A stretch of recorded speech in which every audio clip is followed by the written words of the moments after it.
But yeah, Kalada, What is up, you was everybody? like, And man, you look, know what time it you had is. to break it It's down for him. Saturday. It's time for your Smash podcast. As always, we got the usual suspects and we got some regular, irregular, unusual suspects here on the panel. Let's go ahead and see who we got. As always, we got the man, Mr. Super G. And looks like he stepped away. All right, we'll come back to him. As always, we got Mr. Nitha Lees. Nitha Lees. What's going on, guys? The Infinity trailer just dropped, so I can't wait to get into this episode. Let's do it. I know you excited for that. And of course, we ever got the Mr. Fantastic himself, Mr. Soul King. What's good, everybody? All right. And of course, our special guest that we got today, we got the man who's always going 3 deep, Mr. Triple Cup, Chuck. And I'm up. What's good with you, man? You know Yeah. you're supposed to. You know that's house. What it is? House mortality. When you're doing something nice for somebody, you know you're supposed to introduce your guest first. That's why Super G wasn't around. Oh man. So you can't give him no L for that one. Yeah. I know, bruh. Trying to do me in like that. Oh man. Look at that. Man's got manners. He's got manners. That's what it is. That's You're damn right. Of course, we got the missing 100 man himself. What's going on with you, 100? What's up with y'all, man? They pulled me out the cave. You know, it's too early for me. Night out. Hey, man, you're in the same zone as G. He's right there in Cali with you, bro. Yeah, but see, he didn't go to bed at like at 4 in the morning. You know, playing Marvel. What we was playing last night? We were playing Madden. We play everything. Y'all left Madden? No, we were what's called. I played longer with we was playing Dragon Ball Z. Oh, y'all playing that fighters? Yeah. And last up, of course, we got the Puerto Rican freaking himself, Mr. Kaleidoscope. Do your thing. Yo, it's the Xbox Goes Kaleidascope. Finally on the Smash podcast, bro. Yeah. Yo, actually, it's a pleasure to be here. Yo, what's up to everybody on the panel? Super D, Nethers, know what I'm saying? Neitherless, I haven't seen you in a minute, know what I'm saying? Everybody, yo, just excited to be here and geek out. Yeah, man. I was about to say we and you always over there with Chuck on the vibration. He's been out here. I was about to say, man, I haven't had my other brother out here. So I was just like, man, we got to do something. And what better time than this week, man? We were getting news like crazy, and a brand new trailer dropped, and probably one that we've all been waiting for. One that for a movie we're all excited for. The brand new Infinity War trailer just dropped. And man, I can tell you, I've already watched those 2 minutes at least 10 times. Cannot get enough of that. The interactions is what we've been hoping for. The tone that it's setting for the movie is exactly what we want. And it's showing a lot more of a lot of characters that we want to see. Just so much goodness in that. Has everyone here seen it? Yeah, I know I did several times. Yeah, man, it's hard not to watch that, man. There's just so much. I think probably one of the most like talked about point is just exactly how people thought the sarcastic man himself, Tony Stark, meeting the king of sarcasm, Star-Lord. That 7 seconds of interaction is just what everyone wants, and they only want more of it. Yeah. Yeah, they're gonna create another Infinity Stone by merging both their bodies, and it'll be called the Sarcasm Stone. I could see it too. Yeah, hey, it was crazy how they was going at each other too. The way Tony Stark would put together a plan. Then Star-Lord had said the most bogus stuff you could ever see, and you could just see the look on Tony Sparks' face. I mean, priceless. Yeah, it was just priceless. Just that. Okay, well, he didn't know what to say. He just said, "Wow." Yeah, because the fact that someone actually had the audacity to tell him, "Okay, I like the plan. Only thing, it sucks. So let me do the plan, and maybe it won't." He's just like, "It won't suck." Yeah.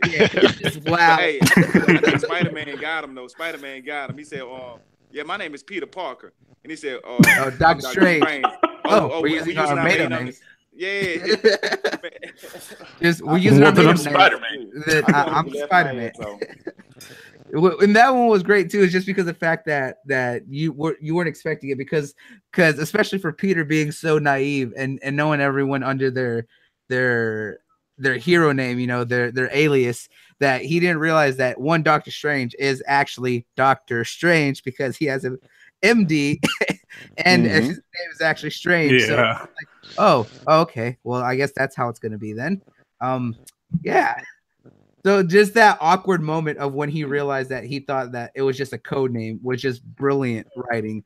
And that set up a lot of precedent for what we can expect from the interactions from some of these characters. Alone when you were seeing everyone come into Wakanda, you see Cap and Black Panther, you know, shaking, smiling, and you see everyone coming out of the Quinjet. Yeah. You see everyone coming out of the Quinjet. You saw Bruce Banner right behind them. You saw Black Widow and a couple of the others coming out, and just kind of seeing everyone right there in Wakanda. Yeah. Hawkeye. Yeah. Everyone's where's the boy Hawkeye at? We need more Hawkeye. More Hawkeye, or maybe he'll come back as Ronin. I hear rumors about that. Yeah, right. But man, there's so much is coming up, and this trailer just sets so many precedents because now we know why Wakanda is being attacked is because of the fact that they're gonna stage a full scale like pushback battle right there in Wakanda with everyone together, and that's a double-edged sword if you think about the context of the movie because they have all the other Infinity Stones and they know that Thanos is coming for them. But at the same time, you're putting all the Infinity Stones in one spot. Yeah, you may be fighting to defend them all, but that's also going to make the battle only more intense, especially when we saw the quick preview of Stephen Strange going up against Ebony Maw, probably one of the greatest villains that are part of Thanos' Black Order, which had me excited because those two are some of the smartest guys in the universe, and seeing them kind of go up and get that 5 minutes or a quick 2 seconds of Ebony Maw just kind of attacking Doctor Strange is going to set some real precedents because Ebony Maw is the interesting one because he's always been back and forth with the Black Order. He's helped Thanos, but at the same time, he's betrayed Thanos on so many different occasions because he actually helped Thanos' son defeat Thanos when Thanos was going too crazy one time. So is we going to go into what the impressions was from the trailer? Well, that's what we're gonna find out because we already know that he right now he's in the committed time of. No, I'm saying everybody's panel's impressions on the trailer. Oh man, woo! Oh yeah.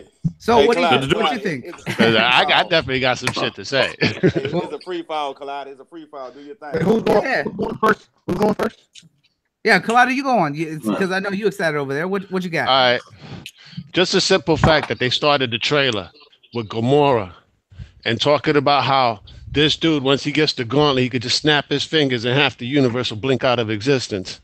That's dope in and of itself. That's some geek comic book shit right there. All right. Yeah. And then as far as the things that happened in the trailer, it was all, they showed us a whole bunch of different scenes from all over the place and whatnot. Remember how that Thor Ragnarok trailer was editing out Thor's eye patch? Yeah. You know what I'm saying? We both thought he had his both eyes. Marvel's getting good at hiding stuff from us. So that ending sequence when Thanos is on Captain America, that's towards the end of the movie. All right. And I'm pretty sure by then he has a lot more than just 2 stones. Okay. Ooh. So I'm thinking they're actually deleting out the extra stones that he has on his hand. And as far as the Soul Stone, there's a good possibility he already had the Soul Stone. All right. Because that's the center stone. All right. But you can't do nothing with that Soul Stone because it's the most powerful. So you would need all the other 5 stones before you could add that one. So there's a good chance it's either that or it's in Wakanda. But seeing that they're going towards Wakanda and there's already Vision is already going to be there, I'm thinking they're just blocking that out as far as that. Now, as far as deaths, I think there'll be a few deaths and whatnot. And the trailer actually gives off that impression. The stuff with with Thor, you know what I'm saying? He's basically with Rocket and Groot on, I guess, what looked like the remains of Thor's ship. Ship was pretty much empty. He did that lightning bolt. I'm thinking the man is enraged because maybe all the Asgardians got killed off. Well, that's where we know that he would be creating Stormbreaker at that point. Yeah, but then we see how beat up he was after a while, where freaking Thanos was, had his head in his hand and whatnot, and Thor's screaming, and Thor's teeth are all bloodied up. So basically, Thanos just straight up whooped his ass. All right, and then the stuff with Loki, with Black Order, one of them had their lance on Loki's head. All right, so it might be an ultimatum to Loki to either go side with their team or they're about to take Loki out. It could be one of the two as far as that. Seen in the trailer that Loki was held captive. Yeah. Most likely that was to get the Tesseract. Because you see in the trailer, he has the Tesseract and he crushes it to get the stone from it. Yeah, because from the first trailer, we always just assumed Loki was going to betray them and give Thanos a Tesseract or whatever. But I think this time he's actually not betraying them, but he's being forced to give the Tesseract over to save Thor. Yeah, exactly. That would explain that lance being pointed at his head. Yep, it would definitely give a different feel. Well, what are your thoughts on it, Chuck? I mean, pretty much the same thing like y'all was saying about Thanos, but I think the Soul Stone I still think it's in Wakanda, and that has something to do with the heart-shaped herb. That's why they you know what I'm saying, because it's Soul Stone that you be able to see people that's from the other life or dead or whatever like that. So I'm thinking that Thanos got all the stones, and that's the last stand for him to get the other stone that's over there in Wakanda. So when Cap go over there to greet, when they were showing him greeting him, you know what I'm saying, he showed hospitality, you know what I'm saying, the way he you know what I'm saying, greeted him with a smile and open arms and stuff like that. No, I ain't letting that go yet. Bloody. You got. But anyway though, yeah, but that was that's how I kind of looked at it, like it's gonna be good on the note of, man, I don't want to go too far because the other topics like pretty much got like what I really want to say about now. You know, you be trying to inch around the topic when you know all the topics. Yeah. So there was two other things though that I noticed. That Hulkbuster armor, that might be the Hulk inside the armor. Just for the simple fact that Shuri, when they actually showed Shuri that hologram in her hand was the Hulkbuster armor. Yeah. Okay, so I was like, it made me think, why does Shuri have freaking a Hulkbuster diagram in her hand? Well, is she going to add new weaponry? Is she going to configure it for the Hulk? Yeah, because she showed, if you looked at it, it had the Hulkbuster and the Bleeding Edge, because it showed both his suit and the Hulkbuster suit. So it's possible that she was that he gave her the. But Tony? Yeah. But I don't think Tony's there at the end, though. Because I'm thinking Tony died on Titan. Because remember, we see Thanos jump up in the air. He says something about I forgot what it was that he said. And Tony's on the ground, and it doesn't seem like he has most of his armor on. And then Thanos leaps in the air, but then the scene cuts to Thanos putting his hands on Captain America. Yeah. What I think is they most likely, because remember early in the trailer, Tony was talking about how they have the advantage that he has to come to us, and we know he's coming. So I think that is when they went to either way. I think that's when they went to Wakanda, even though I believe that Captain America. But we ain't see Tony get off the plane though. Yeah. It's possible they showed all the Avengers that was behind them. It's like certain people weren't there, like Thor, for example, wasn't there. Tony wasn't there. Star-Lord, Spidey, all those characters is on Titan. That's them preparing, because Captain America and all them is already speculated to be there. Yeah. So I think that's them preparing, because Shuri is going to try to figure out a way to get the stone out of Vision's head, because that's his life force, most likely. Yeah. I think that's the very beginning. I think that's one of the very early fights, like mid-fight. Which one? The Wakanda one? Yeah. Kevin Feige already confirmed that's the third act. I don't believe he so, did. bro. Yep, that's the third act. Yeah. Know what I'm saying? So when you see them get off the plane, I'm thinking that's what's left of the Avengers. So Titan is the final act. I don't think Titan's the final act. No. I think Titan might have been the second act. I think when they go fight on Titan. Because movies are done on 3-act structures. 3-act structures. So the second act, to me, the first act is going to be that New York scene. Second act is going to be that Titan, and the third act is going to be that Wakanda. Yeah, I agree. Why would they allow Thanos to come to New York? They're not going to allow us to think about it. I think they know they can't stop them. I think they send them to Titans. You got to go through Titan. You got to go past Saturn to get to Earth. Yeah, they went to try to slow him down. Yeah. And Bloody, if you share my screen, are you sure this is the? I thought that was the Vision. If anything, Yeah, that looks like Vision. Yeah, it looks more like the Vision. That's why I said she's trying to figure out how to get the stone out of his head because that's his life force. Yeah, because the first. Oh, so that was the Vision. All right. Yeah, I don't think that's that you yeah. If you look, because also I think this was rumored or whatever, but Hulk is actually going to be afraid of Thanos after his first interaction. Like Thanos is going to beat the shit out of the Hulk. So I think that's Banner in the suit because he can't get the Hulk to come out necessarily. It'd be interesting to see. Yeah, that could be some interesting things. Like we could dissect this trailer for days and still not be sure what we're gonna see, but there's so much that's going on. It's fun to speculate, though. Oh, absolutely. I'm having fun over here. You know, spoilers too. Yeah, exactly. I know. It ain't spoilers because we don't really know. Yep, we're just speculating. Yeah, it's all speculative. Yeah, but while we're giving our impressions, Kalaida, great job, Triple Cup, great job, but I kind of want to focus on Thanos because I think this time around we're not going to have another boring. Thanks. I was going to bring that up, but I'm glad that you brought it up.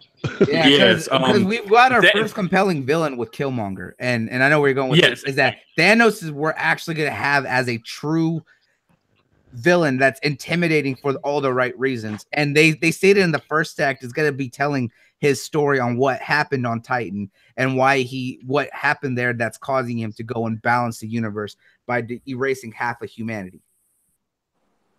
Let's see if they change overpopulation. Exactly. If they keep it the same, if they keep it original to the comic, it's going to be trash. Yeah. Yeah. The original. Speaking of Thanos, though, there's scenes where like him and Little Gamora, like she's holding his thumb or whatever, and like you can see. Yeah, you're going to be interested in he has different sides to him. He's going to be all powerful, but you're going to understand his backstory, as they were saying. I hope they're going to humanize him. Yeah, actually, this movie actually is going to be a first. It's actually going to be told from the perspective of the villain. That's why I'm glad Neth brought it up, because we're going to see something we haven't seen in any superhero movie. A movie that's actually about the villain.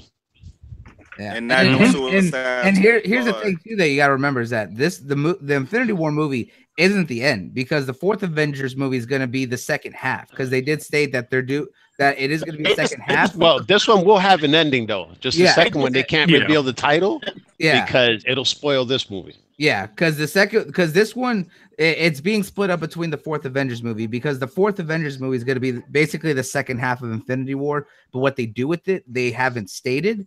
And after the fourth Avengers movie, that'll officially close out phase 3. So after this movie, we have Ant-Man, Captain Marvel, and then the fourth Avengers movie to close out phase 3. And then we'll be officially looking at what they have for the future.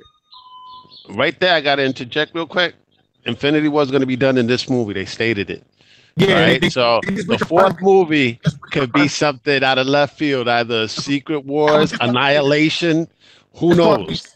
They just like reconfirmed it like yesterday. They reconfirmed that. All right, then we'll have to look at that. But see, I don't think they'll do Secret Wars, because I'm still thinking that they've already started talking about the potential plans with Marvel and with Fox and the X-Men and everything else, if everything gets finalized, because that's what Kevin Feige was talking about in an interview recently, that once that's all finalized, they'll start planning it out, and they're gonna wait like 2 years. And then I think that's when we'll start seeing if they do. I still think Secret Wars will be how they combine it all. Of course, they could do it and be a surprise, but I still don't think they have. How about Annihilation, yo?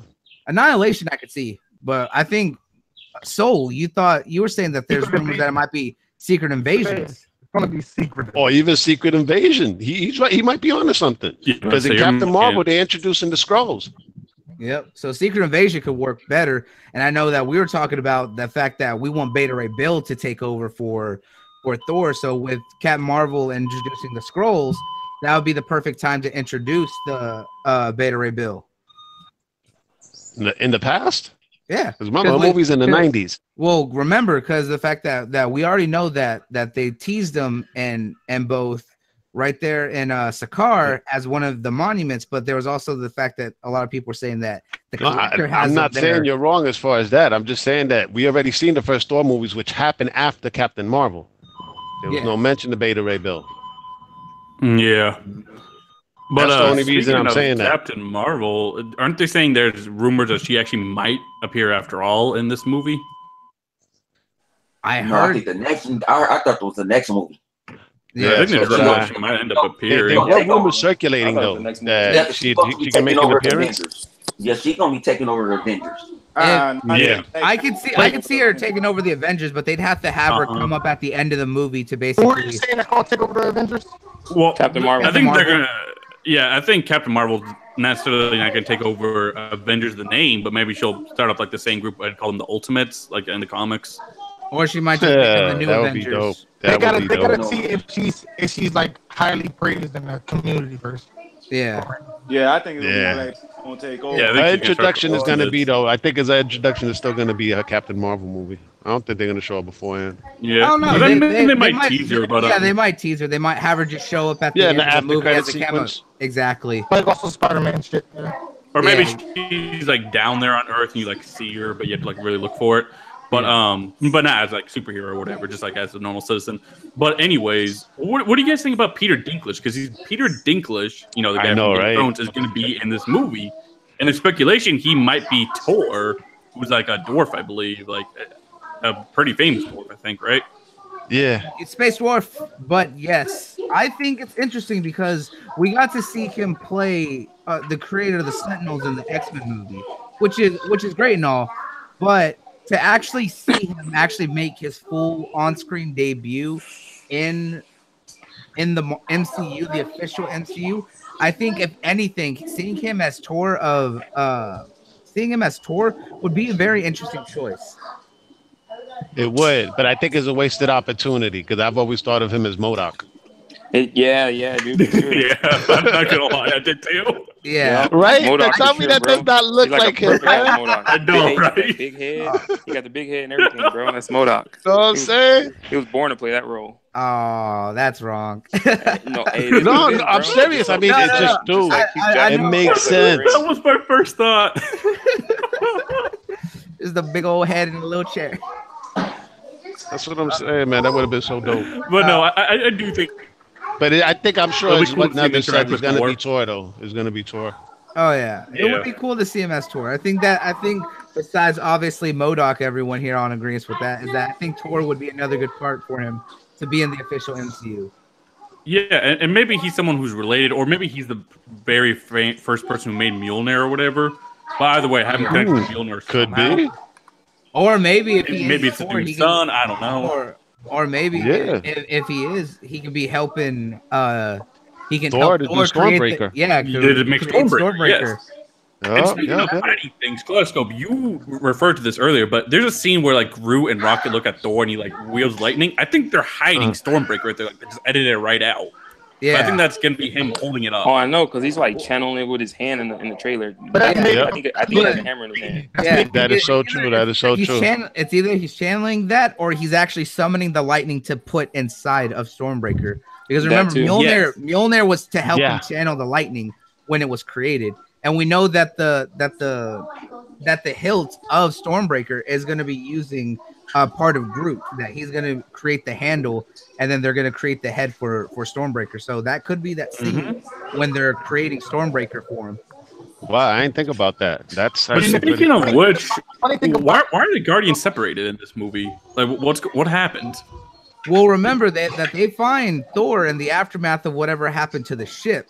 So it could be that some of them go to Earth to warn, because we know Gamora is warning Tony. So some of them went there and others. But I don't think Gamora was on Earth. I'm just thinking is the way the trailer was cut. Gamora's not warning Tony though.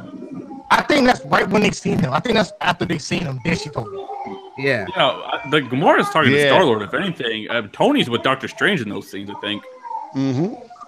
And if you, I'm thinking the Guardians might not even go to Earth. And we'll think about. I think they're not gonna come. I think they're not gonna come to like the very end, probably. Well, think about this: is if we know that Tony's with Doctor Strange, remember that Doctor Strange can technically just travel anywhere with the magic, and we know that Hulk comes crashing into the Sanctum Sanctorum. So if he warns Doctor Strange and Tony's with them, he may have Doctor Strange send them off to go wherever Tony was, which would be with guys. The Guardians. Even better. Check this out. The whole scene on Earth happens right out the gate in the beginning, right? Yep. And then of course we know the Guardians. Thor ends up meeting the Guardians. All right. So the whole thing happens with Thanos on Earth, and then the Guardians come with Thor in order to warn these people, and they take off with the Guardians and Thor to go to Titan. Oh damn. That's fucking good speculation right there. That's a good point too. We finna already script out the movie. We gotta stop, bro. But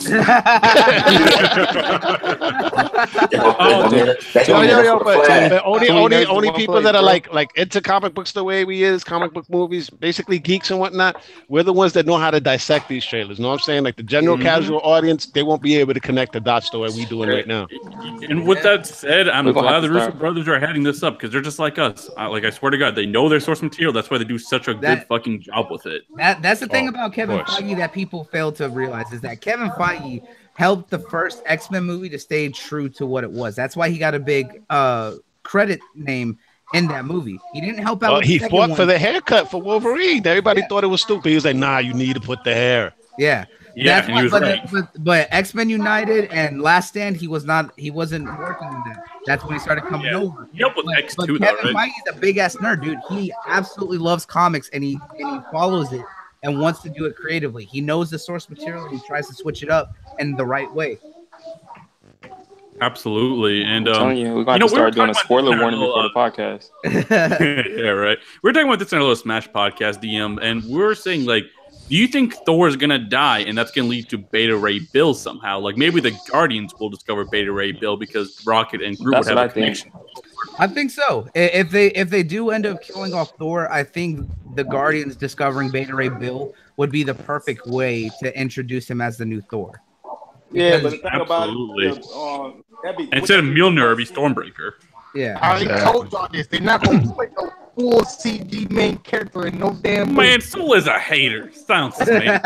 But he said that no main character is gonna die. No, he said they ain't gonna do no main CG character. Yeah, what's the Hulk? But look how many scenes. What's Rocket? Character though. Look how many scenes. As a matter of fact, what's Thanos? You're not gonna see him now. I'm trying to tell you, if you have a full CG main character where we have to talk, we have to show everything about him, he has to be on. Hey, bro, it could be a really fucking good costume. It's not Hey.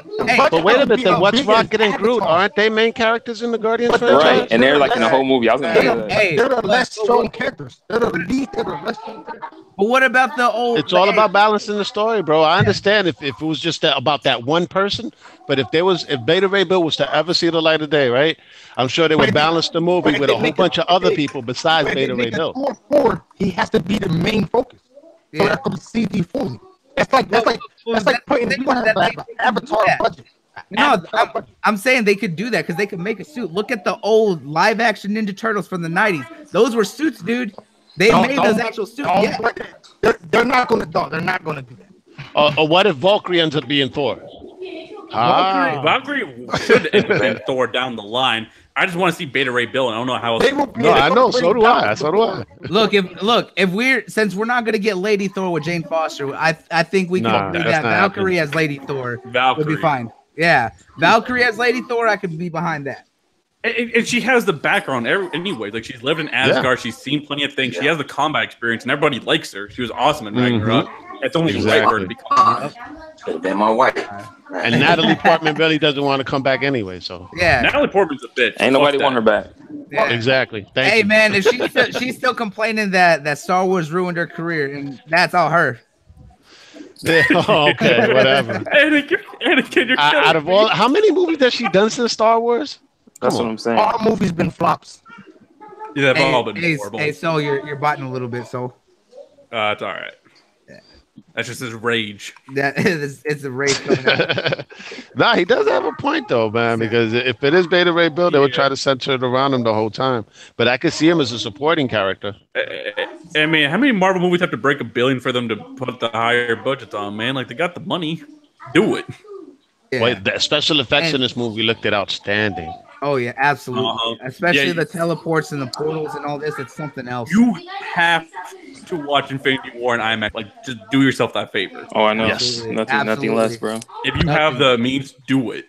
Absolutely. And now, speaking of breaking $1 billion, Black Panther, my man, the all hail the king, has broken $1 billion in less than a month.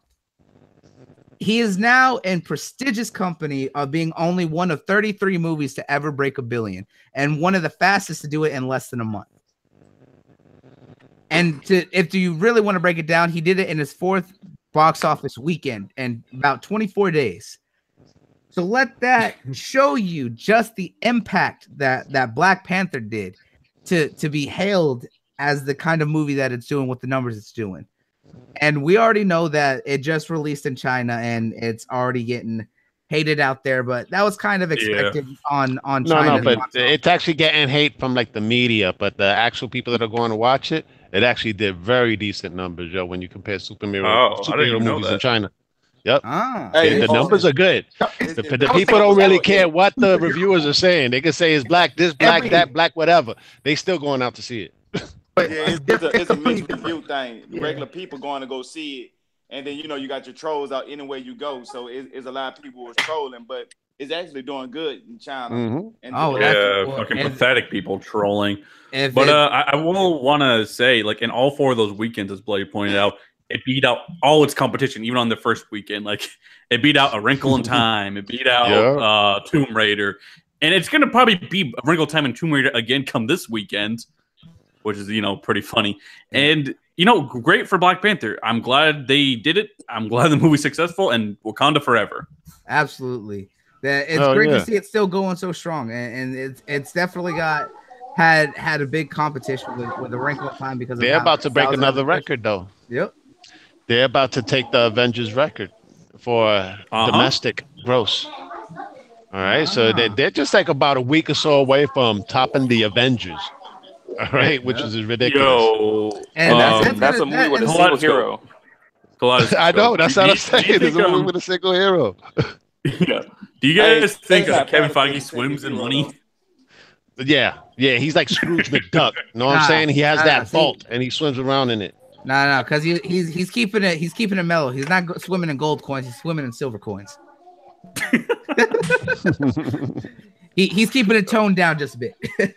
Yo, just to put things into perspective as far as Avengers Infinity War. Remember, Black Panther shattered the record for pre-ticket sales in 24 hours, basically topping out Civil War. Yep. The Avengers broke Black Panther's record in 6 hours. Yep. Infinity War broke Black Panther's pre-sale numbers that it did in 24 hours in a quarter of that time. And it's still selling, bro. And the first day that they finally opened up pre-sale, it is just outselling everything. So if Black Panther is making over $1 billion, they said they're capping it off at 1.2 billion.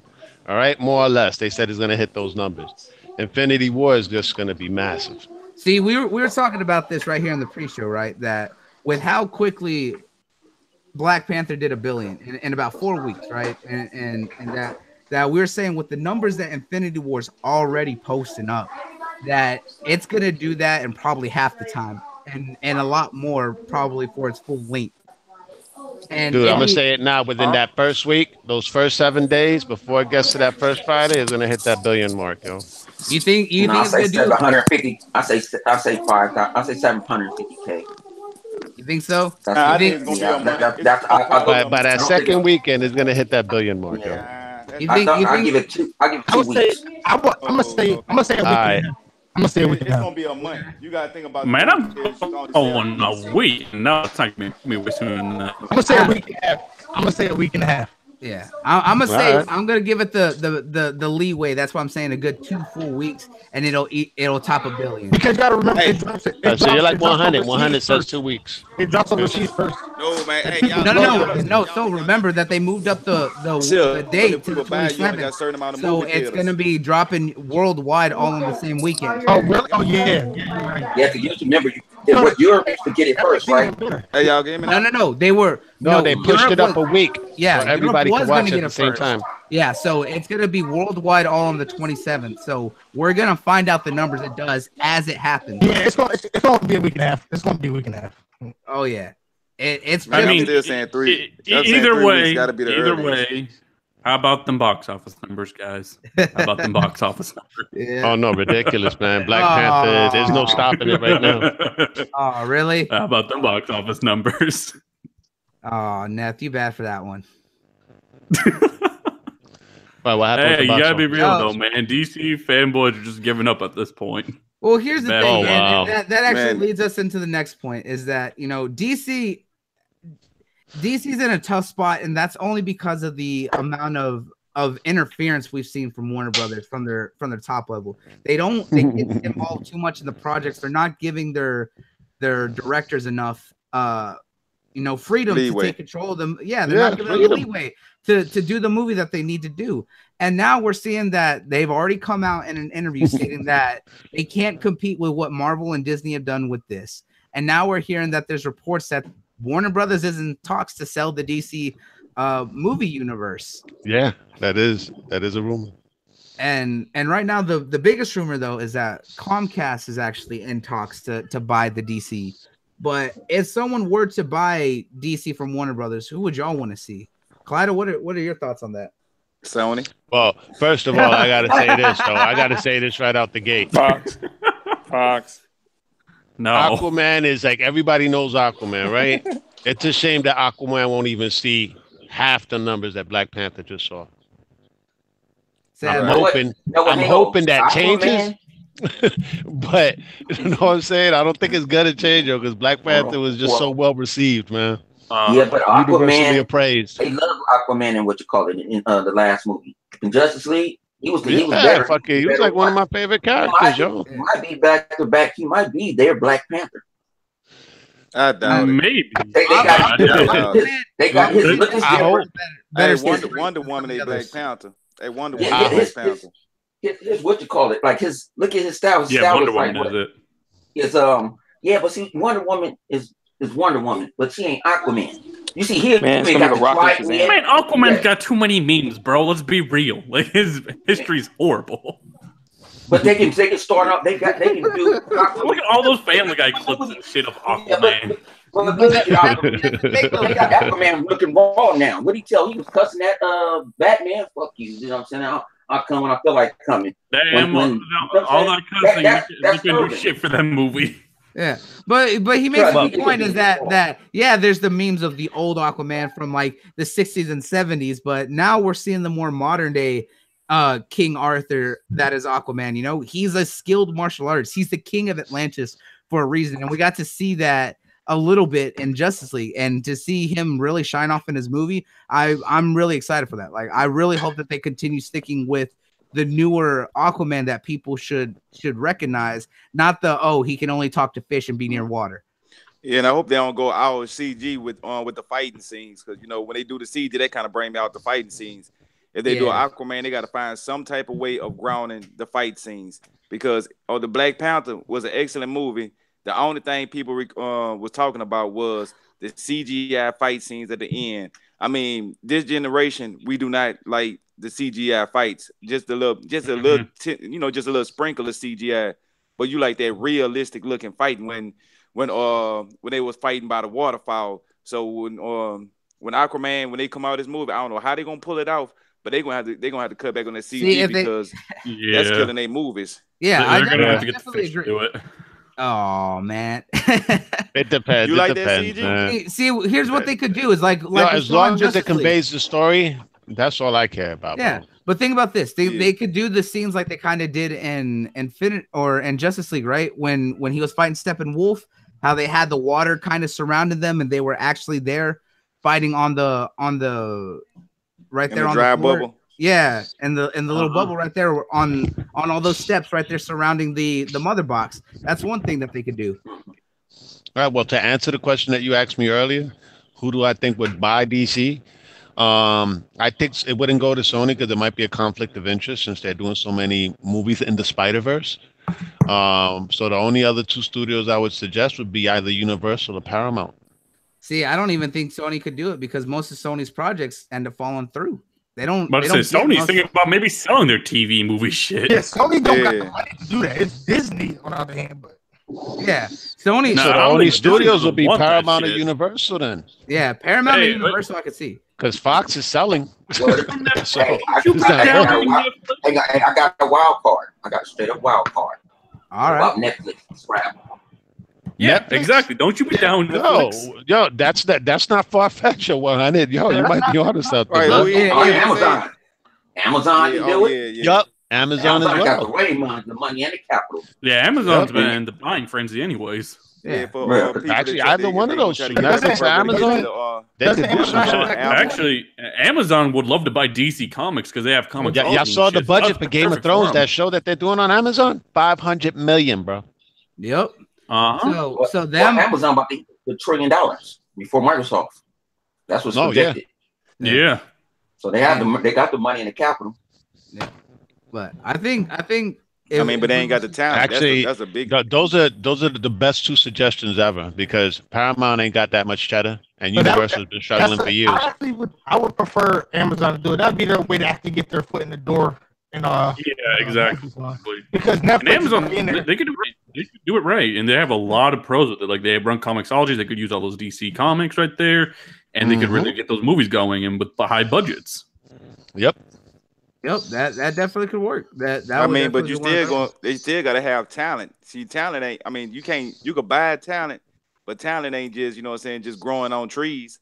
So it'll be like Marvel. It'll be like Marvel. The talent flocks to them. Yeah, it's not going to be hard to get that because people don't want to work with that. Especially it's just the execs at Warner Brothers don't know what they're doing. They've had so many good talents. Even remember the guy that was in charge of Flash, Fukuyama, whatever his name was, the guy that did Dope, director of Dope. Yeah, that was a perfect director for the Flash, man. And then he walked off. Ended up dropping him. I was like, wow, what is they thinking, man? They had a conflict dude that of interest, huh? Oh my gosh, they just keep dropping directors left and right. Y'all better do. We gotta do 3 different directors already. Get on. Oh, we still don't have anything right now set in stone, especially with the fact that we still don't even have a director for the Flash movie, which is still up in talks, man. That thing changed like 5 times. And you have to realize, even when Kevin Feige and them pick directors, they don't pick like name brand directors. Some people think some of the directors are weird, but they're always a good choice. Like no one took the Russo brothers seriously. Because they only directed episodes of Community. Exactly. No one took them seriously. And look what happened. They're head of fucking Avengers now. Yep. Think of it this way, though. The directors that they pick know how to direct ensemble casts. Community has a large cast of characters. Josh Whedon, for example, had done Buffy, Angel, you know what I'm saying, with large casts of characters. So they picked them for Avengers. You know what I'm saying? James Gunn has done movies with a large cast of characters. Ooh, hence Guardians of the Galaxy. I mean, come on. They know how to pick their directors. They're not looking for names. They're looking for people that know how to direct ensemble casts. Yeah, they're looking for people who got the talent and the know-how on what they're doing. And hungry. And love comics. and hungry. Yep, exactly. And it's interesting stuff. Now, just because we're here right now in the geek zone, Ready Player One, probably one of the biggest geek things out there, especially for all of us having grown up on comics and modern day pop culture with video games. This is also a massive love letter to the 80s and 90s, where quite a few of us, a few of the people here on the panel are actually growing up around that time. So what are some of y'all's early thoughts on this, especially with the last trailer and the fact that we're only 2 weeks away from the movie? Yo, the biggest geek out moment, which they haven't showed in the trailer, was what I read that they announced that Disney gave Steven Spielberg the rights to Star Wars. Are you? That just fucking caught me out of left field. I was like, what? They even got Star Wars up in this, man? Man, if I could just interject for a moment. Will this movie finally take Black Panther off being number 1? Like, goddamn. Black Panther is killing everyone. Nope. It's not going to. I'm sorry. I would love it too. For Ready Player One, because I want to see that movie. Yeah, it's not going to. I'm sorry. I don't know how I could do it though. I don't know how I could do it though. Word of mouth. Yeah, because if the movie's really good. Okay, no. You know how they can do it. You know how they can do it if they had a portion of Fortnite in it. That's how they would be able to do it. You never know, though. You never know. That's how they would do it. Black Panther would be in its 6th week, right? Do you think the opening weekend of Ready Player One is going to be Black Panther's 6th week? Nobody is feeling Ready Player One like that, bro. It's like the word of mouth. Yeah, the pre-order sales are very low. Us, the nerds, we're in the know, so we know what we're getting ourselves into. Everybody else is looking at that like, what the hell's a Ready Player One? What is that? See, that movie gamer, bro. Look, that's exactly. And Super G brings up a good part. Only nerds who know what Ready Player One is and know the book are excited for it, because we were talking about this, me and Yuji and the chat, is that people were getting so upset about the posters for Ready Player One because they're all love letters and references to old movies from the 80s. There's a Lost Boys poster. There's a Matrix poster. There's a Back to the Future poster. Like this whole movie is a love letter to the 80s because it's a book that was written by a massive nerd. Like, and it's being directed by one of the biggest directors who's a massive nerd himself. Exactly. Come on. How did that what's that movie Spielberg do? Or he had some, it was Super 6 or something. How that movie do? That movie. Oh, you talking about the one that was directed by J.J. Abrams? Steven Spielberg produced. Yeah, that one. Like that's like right up the same lines, bro. From the trailer. Yeah. You don't really know what you're getting. Spielberg movie. And hang on, before we go on, that movie was fantastic. Don't get me wrong, but I'm saying like it didn't really blow up like it should have in the box office. And before we go on, gotta give a shout out to Lady Infamous in the chat for stopping by. Ready Player One. I don't think it's gonna appeal to the masses. Yeah, what's up, lady? Road to 1,000. Yes, on the road to 1,000. That's what's up. But hey, I don't think it's gonna really sell as well, just for the simple fact that it don't appeal to the masses. You know, that's my thing. It's more for the hardcore. Yeah, you're definitely right. It's not gonna appeal to everyone, but I definitely think that, especially with a lot of the references and stuff that's doing, it's definitely gonna appeal to the older crowd because of the fact that it's gonna have. And I get that too, but at the same time, bro, we had a movie called World of Warcraft come out. That movie didn't even do like as good as it should have. And World of Warcraft was actually good. It was just hated because I didn't say what. I didn't say it was. Yeah, I'm just saying, as big as the following, as big as that movie has a following, like the lore of World of Warcraft, it should have did way better than that. Oh, absolutely. Yeah, thank God trying to save that goddamn movie, man. It was looking bad for it. But that is true. A lot of people are trying to play that movie, so yeah. But I think it has a chance one way. This is the way I think it actually may have a chance. Yeah. Remember that first Avengers movie? The comic book community rallied behind that. You know what I'm saying? And a lot of casual moviegoers because they were introduced to the prior franchises. Black Panther, the way the black community rallied behind that movie. It was like 40%, bro. All right. And then Ready Player One, I'm thinking this time around it's going to be the gaming community. Yeah. All right. Yeah. If they show a lot of geek out moments, some hardcore games, I mean, you're going to get people from the PC communities, PlayStation, Xbox, Nintendo, running to go see this movie. Plus the pop culture references to the 80s. All right. With all these things from the 80s, you're going to probably get even the older crowd. Yeah. So I think it might be a breakout hit, but it's going to be something that's word of mouth. Because remember Avatar? Avatar, that opening weekend made $70 million. You know what I'm saying? And little by little, it just kept making money, and then it ended up becoming the highest grossing movie on the planet. Yep. And all right, so I'm thinking that that's the only way it'll do it is going to be word of mouth. Opening weekend is not going to be nothing major, but little by little, if there's a lot of geek stuff in there, the gamers are going to gravitate to it, and you might even get the older crowd gravitating to it. Yeah, absolutely. But how could you sell it though? Think about it. If you got people that's not gamers or into too much comic books, and you try to display, yeah, man, you got to see it. They had this person, that person, the Back to the Future car, and they're gonna be looking at you like, man, that sounds. They could explain it to them like the Matrix. You remember the Matrix? Yeah, I remember the Matrix. Joe, it's the same thing, except it's a whole video game where every video game you've ever imagined. I seen Pac-Man, I seen Mario, I seen Star Wars, I seen. You know what? That sounds good, but everybody ain't too happy about video games, man. Yeah, I'm telling you, some. Think about how much video games sells around the world. Yeah, for mobile gaming devices. Imagine they got Angry Birds moment up in the movie. We don't know. And think about this too. and think about the review embargo recently lifted. It's sitting in the mid-70s, so it's getting fairly good reviews from some of the reviewers that are seeing it. Yeah, and they don't even understand that shit. Yeah, and if you look at all the trailer numbers, it has millions and millions of people interested. It's been watched well enough, especially for a trailer, something like this that got really big word of mouth when the first trailer dropped. And as we're getting closer, we're seeing a little bit more, and we've seen the marketing campaign with this, especially with all the references to the older movies and everything. So I think we're going to see a mix of it. It is definitely going to be one that does need the word of mouth for that strong support to really pick off, but it does have the potential. I don't know, man. They got Star Wars in there. It's don't like to say they got Darth Maul in it. You know how many people are gonna go see that shit? Yeah, exactly. Let's be real. Oh my gosh, yo! Oh my god! Call of Duty, Battlefield, Halo, they all do numbers. People know about these brands when they see that in the movie. They're like, "Look, that has a Halo guy. Maybe I should see that." Yeah, because they have the Xbox fighting the PlayStation. Yeah, you see the Spartans in one scene. You see Tracer from Overwatch, which is big. You see the Iron Giant, which is probably one of the biggest Chun-Li was running behind Tracer. Yeah, right, and Chun-Li right there. Hey man, what Wreck-It Ralph numbers do? Yeah, fucking characters in there too, man. Yeah, Wreck-It Ralph is pretty decent. It made $500,000 worldwide. What are you talking about? Oh, there you go. Then that kind of like that could. Hey, I'm not saying nothing bad, but I'm just saying I'm just using those numbers to relate to it. I'm just saying like what those numbers do. It's gonna beat Black Panther either the 6th week or the 7th week. Yeah. I mean, you know what? What's going to be Black Panther? 6 or 7 No, I was asking. You know how Black Panther's on like 6th or 7th weekend by the time that comes out.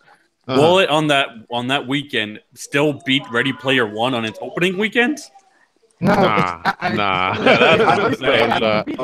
something's got to beat Black Panther eventually. Yeah, that's the Black Panther ain't winning that weekend. Yeah, everybody's already seen Black Panther. So they're like, you know what? Let's go see this. Yeah, that's what I think by the 7th week. But you say that, but look at Wrinkle in Time. By the 7th week, you're gonna be like, yo, I already seen Black Panther 4 times, man. Let's see something new. Look, we can hate on Wrinkle in Time all we want, but that was a big movie or a big book, and that was done. I want to see it. And they had Oprah. All right, they got Oprah. Yeah, and Black Panther still beat it. Exactly. Hey, she said she would give away a car to go watch what was going on in Wrinkle in Time. Like, I really don't know what's going on. Yeah, I don't see that movie. Oprah should have said she'll give away a car if you go see it. Everybody would have seen it. Check under your seat. Check under your seat, guys. It's car keys. That's right. You won't get a car. You gotta pay $10,000 taxes on it. Now, speaking of some of the big things that we were seeing in Ready Player One, you mentioned Halo. Well, come to find out, and this is great news, right? Because we've all been wondering, especially as Xbox gamers ourselves, is that Steven Spielberg was supposed to do a Halo miniseries, and we're just like, where is it? We're 5 years in, and it's still not coming. Well, the reason is because he's actually been putting a lot of effort in towards this movie, and with them finally finishing up, there was recently an interview with the production company that they finished all pre-production startups that they needed, have everything written for it, and that they're gonna start full-on filming and production come this fall for the Halo miniseries. It is in full effect, and that Steven Spielberg will be there to fully focus on that to make sure that it is what he wants. And that's why we're getting the little teases of it. Netflix. No. My culture is locked. Showtime. Yep, Showtime. Showtime was the one that bid the most for the rights. Yep. It was a bidding war. My culture coming back is locked. Hey, the thing I don't think so. But I think so. And they do have Locke in there, but right now we don't know what the story is for the miniseries. I don't know if Locke is going to be in there. It'll be cool though. Hashtag find out. I'll be on. Hey, got your back. Hashtag oh shit, he's on that save Locke movement. Yeah, I'll be honest. I thought the shit was canceled. I'm glad to hear it actually really wasn't. Yeah, and I hope it is good because Halo has a lot of lore. It has a great story. It deserves to be put on film. And if anyone could do the visual effects and know what they're doing with the direction, I think Steven Spielberg is probably one of the top ones out there. Besides, James Cameron and Guillermo del Toro. Or I would have liked Neil Blomkamp. That was bad, bro. Ooh. His sci-fi legit, dude. The Halo show with Elysium, Chappie, bro. Chappie was one of the dopest movies I've ever seen, bro. Oh, Chappie was great. Oh, Chappie's great. Yeah. Yo, I recently went back and rewatched Chappie, man. Saw it on my 4K TV. It looked so clean and smooth, even though it's not like enhanced at all. It still looks clean on 4K TV. That movie was grossly underestimated. It really was. Absolutely. Honestly, all Neil Blomkamp movies are like that, bro. They're just like so thrown under the rug, dude. Yeah. Did I notice the thing about Chappie? He had the bunny ears just like Barrios from Appleseed. Yep. I saw that. Oh, really? Yep. I didn't pay attention to that. That's good fine, bro. Dude, that just caught me out of left field. I was like, yo, he looks like the dude from Appleseed. I was like, all right, I get with this. Yeah. But dude, Chappie was also was a great story, and it was what makes me laugh even better is the entire just like promotional material for D'Angelo Wood, with them basically being the stars. I love those two. With Ninja, but one thing you were saying about the Halo, it was a good time for them to start making it now. Yeah, because at the time they had all the people that were getting all this backlash. Even with Stephen King writing it, they still would shitted on it and gave a lot of backlash. But now they let the smoke cleared up with all this TV stuff that they was trying to hang their Xbox about. Now we able to actually come out with a Halo TV miniseries, something I've been really anticipating, like you said, for the last 5 years. So even though he might have stepped back to do Ready Player One, I think that was actually a smart move to push the Halo movie back because of the backlash. Y'all remember who wrote that first Halo movie? Which one? The Forward Unto Dawn? No, the one that Microsoft marketed to studios. You're talking about the one by Peter Jackson? Or like the guy who made Lord of the Rings or whatever? Yeah, the initial script that they shopped the initial script that they shopped around. Who wrote it? It was the guy that did Ex Machina, the writer-director of that. Oh, from Ex Machina. Yeah, he was also the writer for Dread. Oh, really? Oh, for real? Oh, yeah. He was the writer for Dread, wasn't he? And he did that first zombie movie where he got the Academy Award for, which was 13 Days something. Alex Garland. The low budget. That's exactly who it is. Alex Garland. He wrote the script. That's why it got into a bidding war with so many studios. And then since Fox and Universal, Fox wanted to control more of the profits. That's why the deal ended up falling through. But that initial script was by Alex Garland. Yo, that would have been great. That would have been interesting. I hope they still salvage some of it and are using, and Steven's using it. Yeah, and use it for the miniseries. Yes, I'm hoping. That would be great to see. That would be phenomenal. Because Alex Garland, the way that he wrote the Dread remake and the way he did Ex Machina, dude, Ex Machina was a knockout. That blew me away. I loved it. No, Tomb Raider's up just caught me off guard, dog. Just big time. Yeah, for real. But man, we're seeing a lot of good stuff come out, and it's a great thing because there's some of these movies are like going so unrecognized that they deserve more. And Ex Machina was one of those really big smash out hits that was really underrated. You guys, I gotta go. You gotta go. All right, man. Have a good one, Soul. Glad you came out. Yeah, take it easy, brother, man. All right, so take it easy. All right, be cool. So, with that being said, we all love anime here. We've all talked about our love of that, and we got two big stories coming out. One is there's a new season or a full season for a new series called Sword Guy coming out on Netflix on the 23rd. And this one's interesting because it tells the story of a young boy who was taken in as an apprentice to a swordsmith, right? And the interesting thing about it is that when he was found, he was next to his dead mother, who was taken in and trained as an apprentice for this swordsmith. But after an accident, he loses his arm and he tries to do something special. And the swordsmith actually takes a cursed demon sword and fashions it into an artificial arm for him to train as a swordsman. And it kind of goes into the story of a beautiful weapon and an ugly person, because it kind of shows the cruelty of weapons and the beauty of humans when he's trying to just live. Kind of what we saw with a little bit of Full Metal Alchemist. And of course, it's going to be a more mature storyline. And I just kind of want to get what y'all's thoughts are hearing about that. It sounds intriguing. That's all I could say. Besides that, well, I would have to just see when it comes out, because I've never heard anything about it. I need to see a trailer or something. Yeah. Mm-hmm. Hang on. Let's go ahead and pull up a trailer. I think I can find one right here. Yeah, but I need to see one. Right, man, I'm always open to watching any kind of anime that sounds good. That sounds pretty legit, bro. Yeah, let's go ahead and do this. Yeah, to me, I gotta be real. Anime comes out of choreographed nice, bro. I'm with it. I just need a good fight. To me, anime keeps coming out of absolutely nowhere, but I always like enjoy it. Like, what's that? Devilman? I didn't heard about that shit, and then it just came out. Yeah, Devilman Crybaby still probably my top runner for anime of the year. But yeah, I mean, I can't watch it because it's like porn, but. Bro, that's the interesting thing about Devilman Crybaby, right? And me and So have gone in on this, is that the reason is it is meant to be horny titillation. It is gory, as depressing as all can be, and you have to be able to handle in the beginning, because if you can't handle in the first few episodes, the ending goes so like batshit crazy that it'll mess you up in so many ways. But it's so good. But if you can't get past the beginning, then you will not be able to sit through the ending, because it goes on a whole nother level.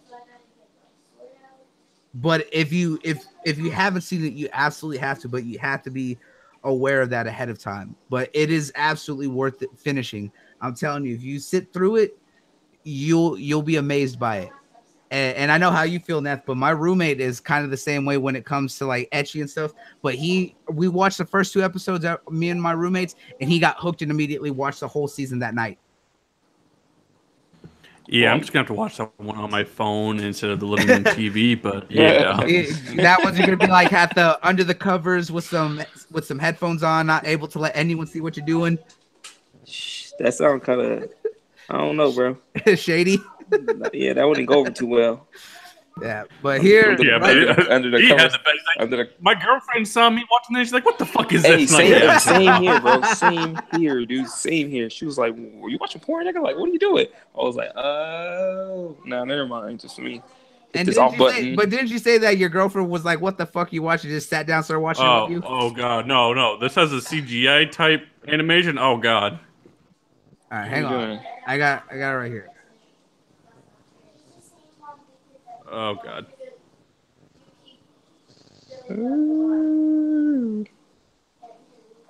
What's the length of animation?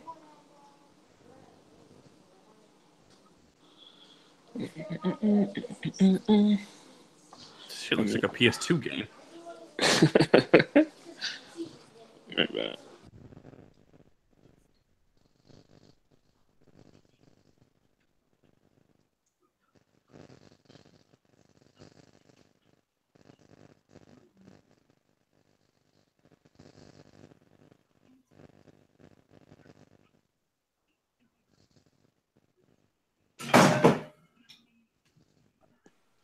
You got it there, Bloodie? Yeah, I'm all right. Man, what happened? Everybody got quiet. You said you're bringing up the trailer. Yeah, he's gonna show us the trailer. Yeah, I was bringing up the trailer so everyone can watch it right here.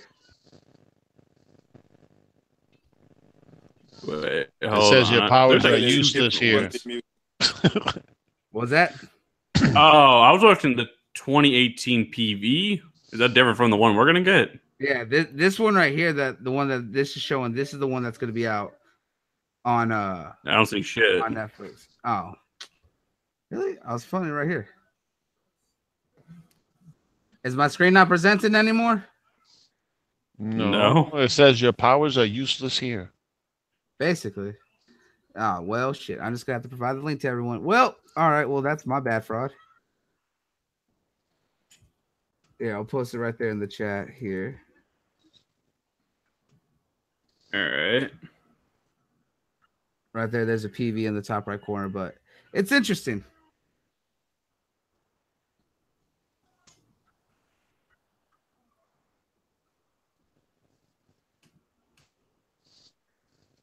Okay, yeah. Okay, so I was watching the wrong one originally. Yeah, this was like Sword Guide, the animation trailer 2018. All right. Yeah, this is the I was one watching right here. this weird shit. Yeah, this one right here is what we're getting next week. Yeah, I was watching this weird shit right here. I was like, what the fuck is this? Like a PS2 game.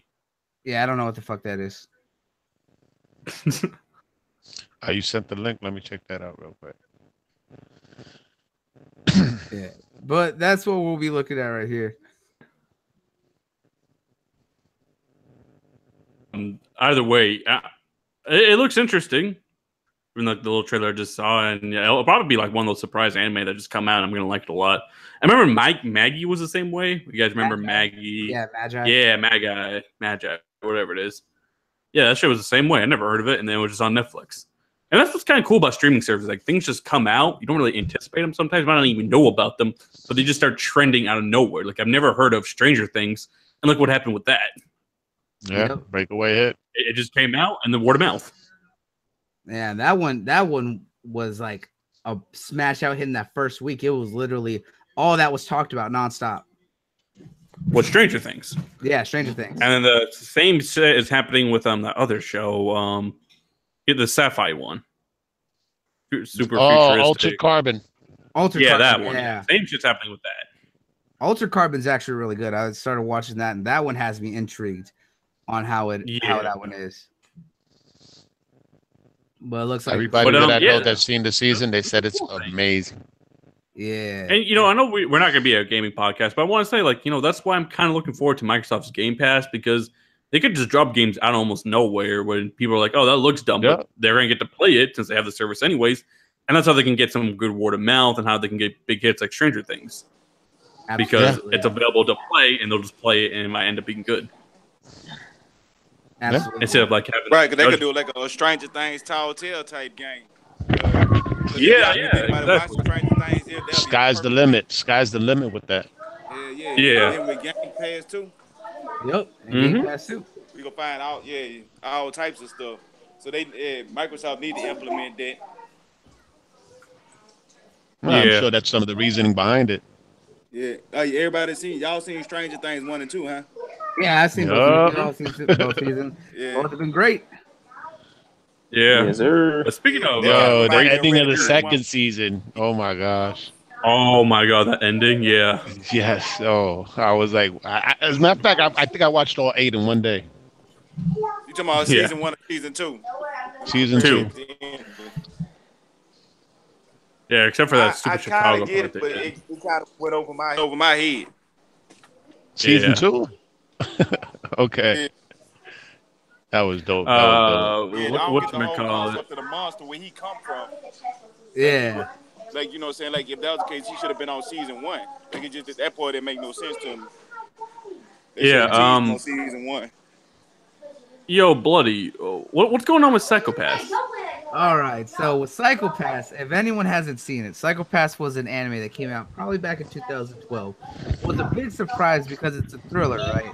And the way and what it's about is that in a society, they only believe in happiness. You can't be sad and feel any emotions, drop below a certain percentage of your emotions, or what's called your psychopaths. And basically, there's a group of detectives that kind of go out to keep people that are emotionally unstable from doing anything. And it was a big hit, very, very mature, very interesting story. It's actually getting a 3-part movie here soon, coming out this fall. And each part of the movie, because it's going to be 3 different parts, is going to talk about each different pairing on the squad. The first part's going to talk about two of the squad members. The second part's going to talk about the main detective and the senior detective. And the third part, the final act of the movie, or of this movie series, is going to talk about the main character from the very first season that was training the new rookie detective who was first joining the Psycho-Pass squad. And I found it very interesting when this came out because, one, Psycho-Pass is one of those animes that I just found randomly, right? And the full season was out at that time. And it was very surprisingly really good. I love the way that they handled the characters. The villain was very compelling in it, and the story that it was telling was very interesting. It was very dystopian. And the fact that it was getting a movie besides the movie that already came out, and they're telling the story of all the squad members, I found that to be really cool myself. Yeah, and I never finished Psycho-Pass. Like, I know it's on Netflix or whatever. I could find it somewhere. And it did interest me. I started it, and the only thing that kind of took me out of it was they always kept saying spooky boogie or something weird like that, like every 5 minutes. Oh, yeah. But that movie sounds kind of cool. I'm interested in seeing that. Yeah. Where they gonna have the movie at? Is it gonna be in theaters, on Netflix? What?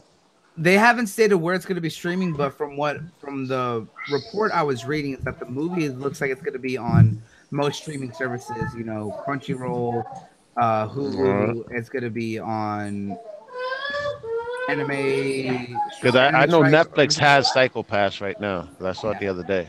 It's really good. It's one of those ones that was really surprising when it came out, and it has 2 seasons. And like I said, the story that it tells is very, very mature, and it was a really good. If you like Blade Runner, dude, you'll probably like it. Yeah, Blade Runner would be the best. No, I know I'm going to like it. I seen the first episode, and I knew exactly where they were coming from. It does have that Blade Runner-ish vibe, what intrigued me though was the production company behind it, Production IG. They're the creators of Neon Genesis Evangelion. Yep. Production yes, they are. Mm-hmm. So I was like, okay, right there, that caught my interest.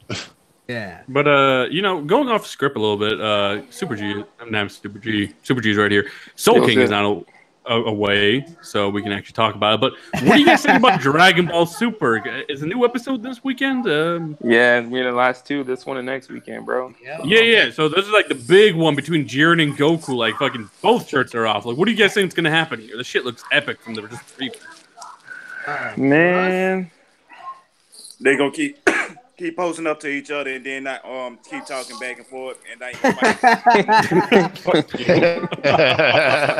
no. This one has one of the like best artists out there in Japan doing this. I think so the fight scene is supposed to be like. No, it's not Takahashi. It's someone else. I forgot his name. But like he's up there with him, dude, or maybe even better. And he's maybe better. He's doing the animation for the whole episode, and this episode is supposed to go at it, bro, hard. Like some of the images I've seen like 4 or 5 different pictures, bro, and the fight looks crazy. Like you're gonna see the heat off their body. Like it's gonna be crazy, man. So this one's supposed to be like the big fight, and then the next one is pretty much like the elimination at the very beginning and the wish at the end. Yeah. So it's gonna finish up next episode. Yeah, and it's gonna go pretty much when it ends. It's gonna pretty much be picked up straight away from the movie that's gonna come out in December 14th, I think they announced. Oh, really? Yeah, but which is gonna start the new arc. Yeah. Yeah, and then Torio Taro is gonna keep writing the manga. Like, if you want to know what happens after, you just wait for his mangas to come out. Well, no, he's gonna keep continuing. The manga is actually behind the show, and they did an interview with. Yeah, I know, but eventually he's gonna surpass it. Yeah, well, they want him to. They want him to catch up to it, and then for it to go past. That's another reason why they're also stopping the show, because in the interview, they were saying that they wanted the manga to catch up. They wanted kind of like everything to catch up and then keep it going, and then they'll go from there. But the money Dragon Ball make alone, bro, like it's so ridiculous. Like, a lot of people are foolish when they think this show's just going away. It's just taking a break. Let's be honest, guys. And Torio Taro, I hope he takes more of a lead because he has a lot of cool ideas. Just the way he does his tornado power that's already going on. I like the way he goes. Yep.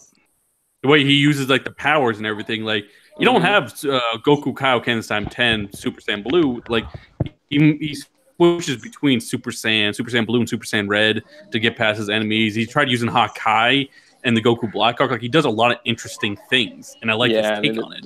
Mm-hmm. He's a successor anyway. That's who he wants. Yeah, he is a successor. So he's gonna keep the show going, like no matter what, probably at some point. And you gotta think too that Torio Taro was selected by Akira Toriyama to be his successor. Yeah.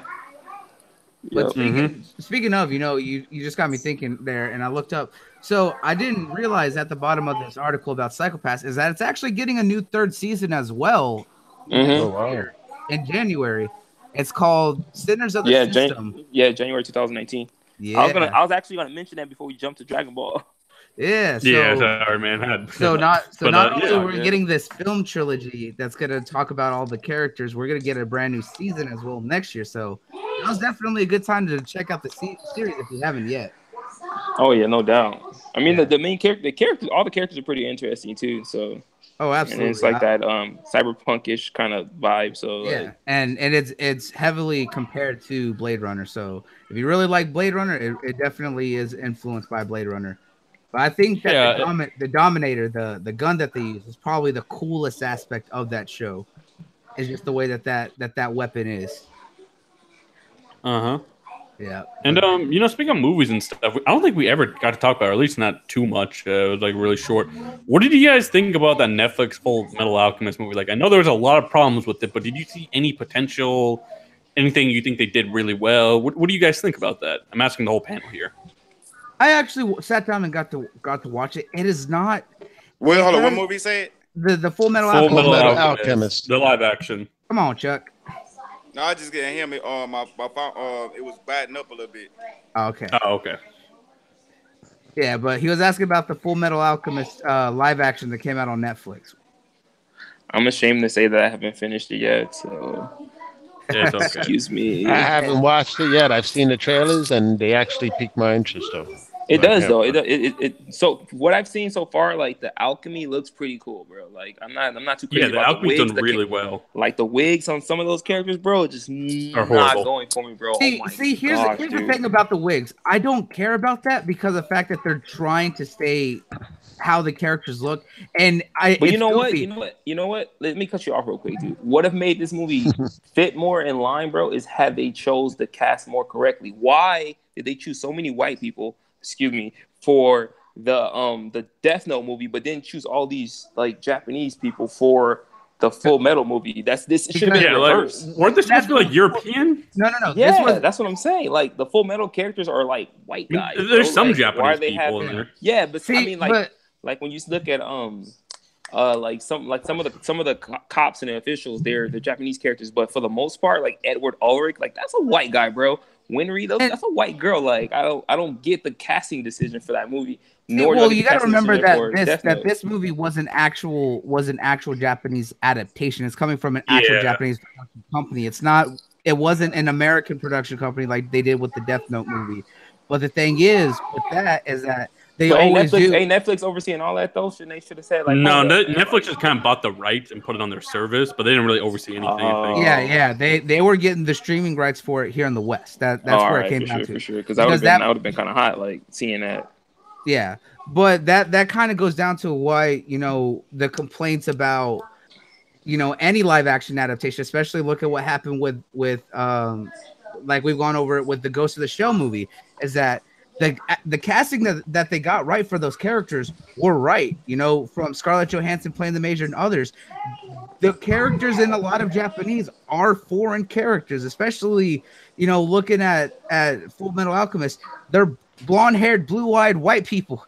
Like as much as I love the Japanese, none of them have naturally blonde hair, and none of them have blue eyes like that.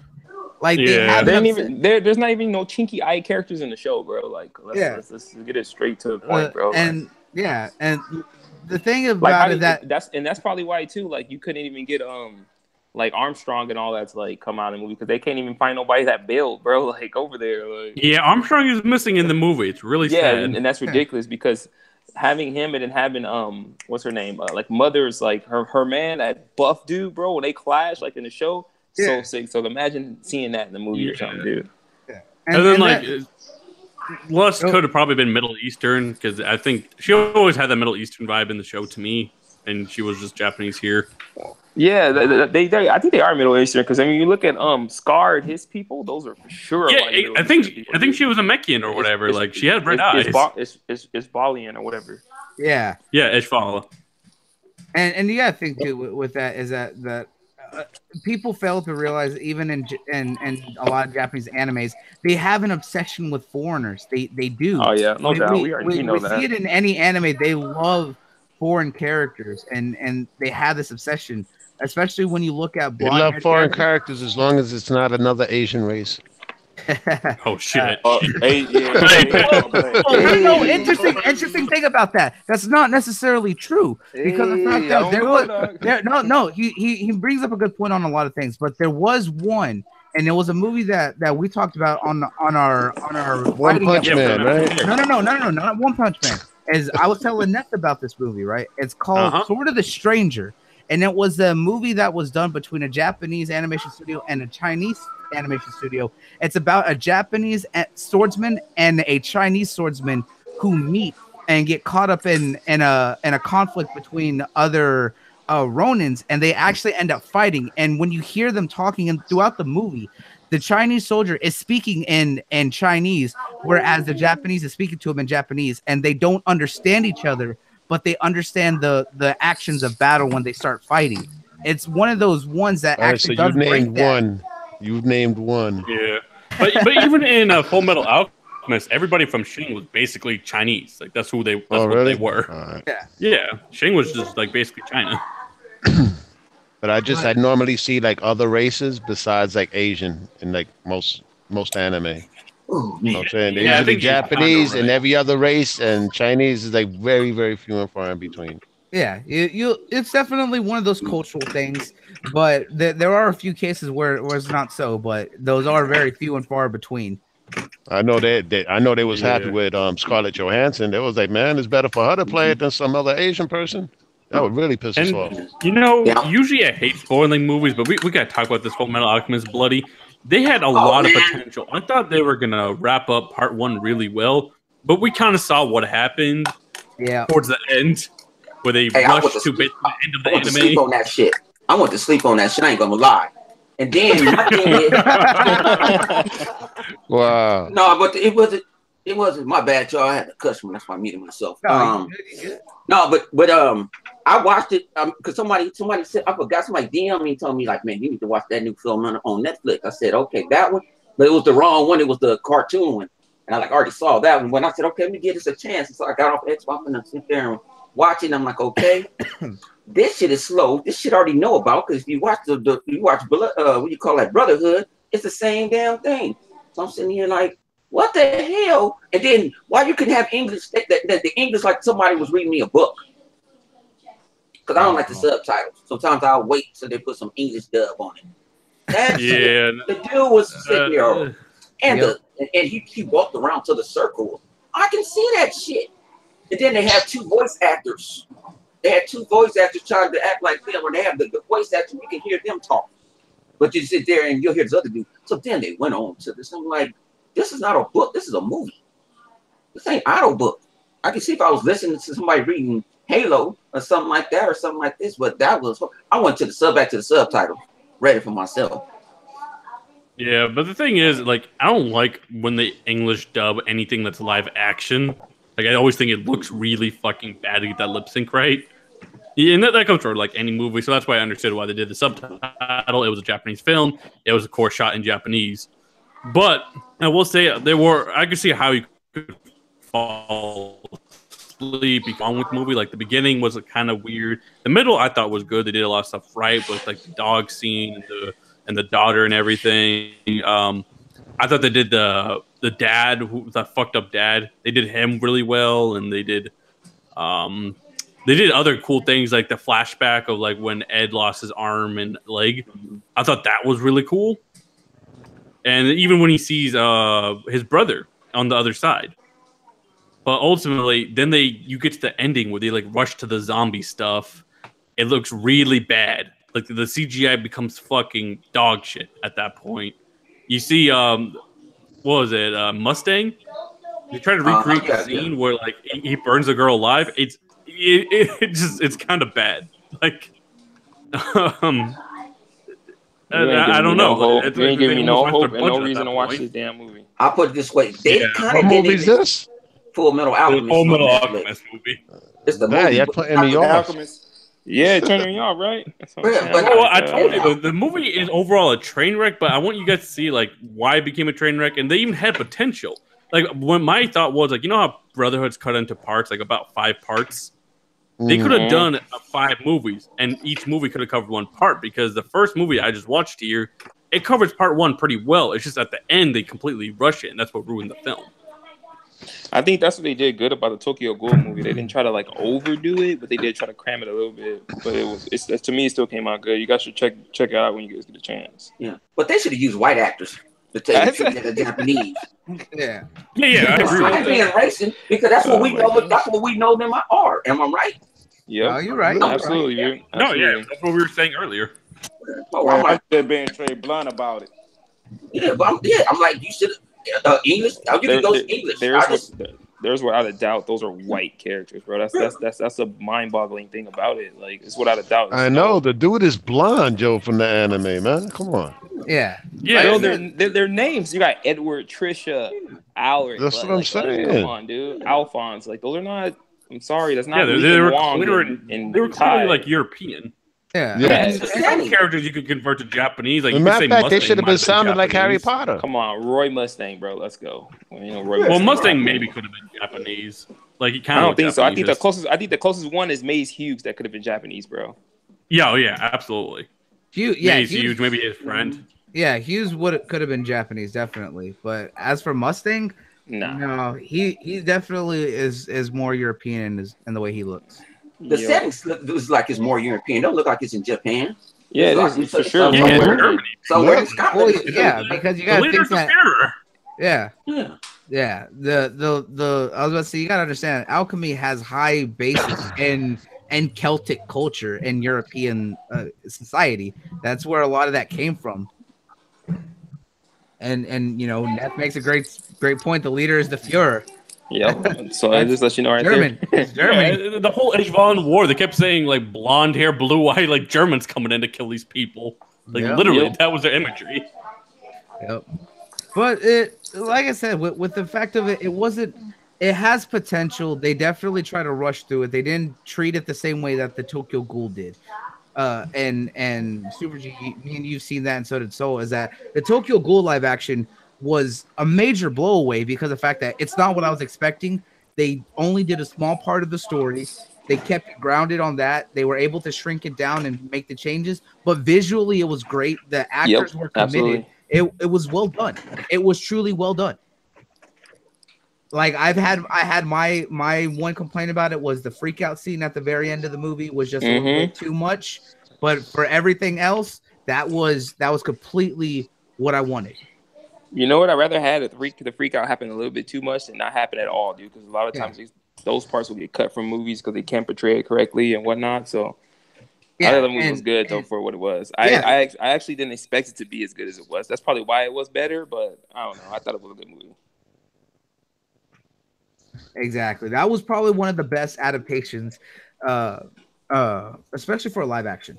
That was probably one of the best adaptations because it wasn't trying to be too campy. It wasn't trying to be too goofy. It was trying to portray the anime fairly well, and it did a great job. The villains, the doves, did really great in their parts, especially the old guy because he played that like disturbed old man who's been doing it for way too long and has too much enjoyment out of it. He did it right. He did that part fairly well.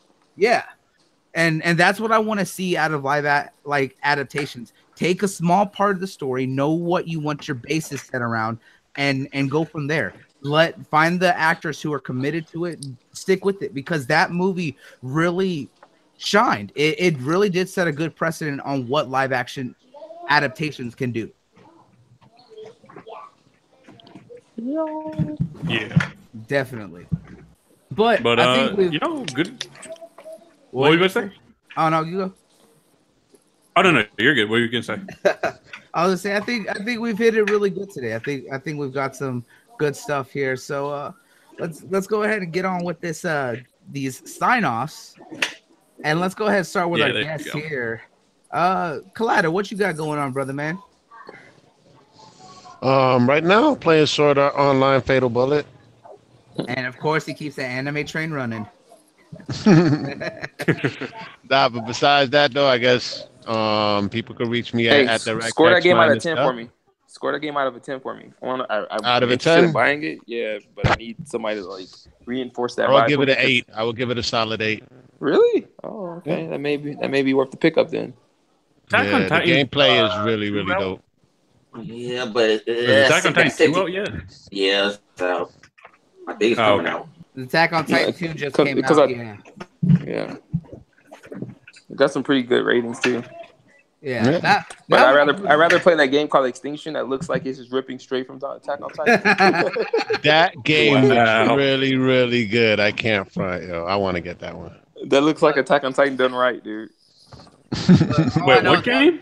It's called Extinction. It looks like the guys that do Killer Instinct. Yeah, Iron Galaxy. Oh, yeah, I know what you mean. Okay, yeah. Look, I don't know. I kind of want the second Attack on Titan 2 game because of the fact that one you can create your own custom character and take place to the first 2 seasons of the show.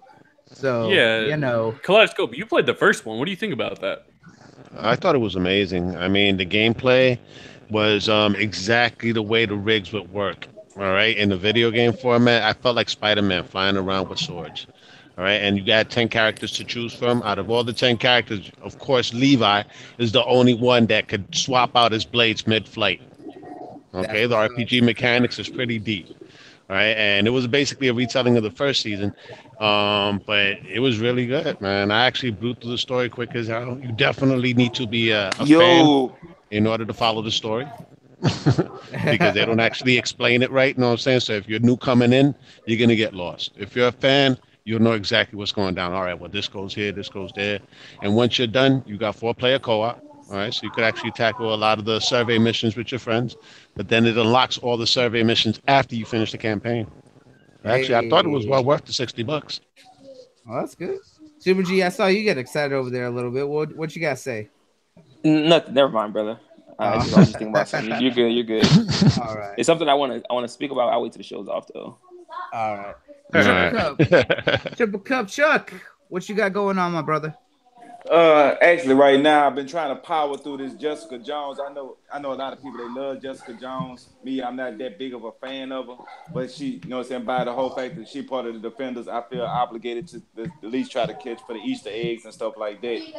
So that's why I've been in. I know I'm gonna get into a lot of touch with a lot of people behind there because I'm not no Jessica Jones fan at all. Whoa, triple cup Chuck. Would you do the same for Iron Fist? Hey, I like Iron Fist was pretty. Iron Fist was pretty good. I love Iron Fist, y'all. I can't front it. I ain't gonna lie. I did not finish Iron Fist. I was like, man, Iron Fist always gives those people like, wait till you see a girl get in that cage.